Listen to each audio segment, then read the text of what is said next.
ಉಗ್ರ ಆದಿಲ್ ಸಹೋದರನ ವಶಕ್ಕೆ ಪಡೆದು ಈಗ ವಿಚಾರಣೆಯನ್ನ ಮಾಡ್ತಾ ಇದ್ದಾರೆ.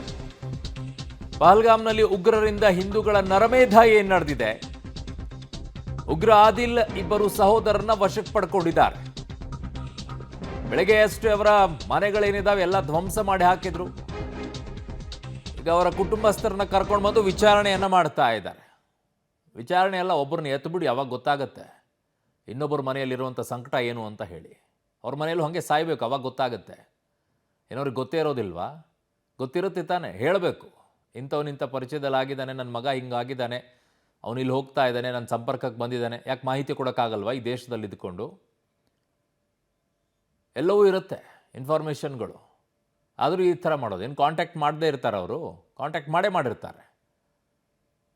ಅವಾಗ ಹೇಳಬೇಕಲ್ವಾ ಇಂಥವನು ಇಲ್ಲಿಗೆ ಹೋಗಿದ್ದಾನಂತೇಳಿ. ಎಷ್ಟು ಜನ ಹೇಳ್ತಾರೆ ಹಂಗೆ? ಅದಕ್ಕೆ ಹೇಳೋದು, ಒಳಗಡೆಗೆ ಇದ್ಕೊಂಡೇ ಈ ಥರ ಕತ್ತಿ ಮಸಿಯುವಂಥ ಕೆಲಸ ಮಾಡುವಂಥವ್ರೆ ಹೆಚ್ಚಾಗಿದ್ದಾರೆ ಅಂತ.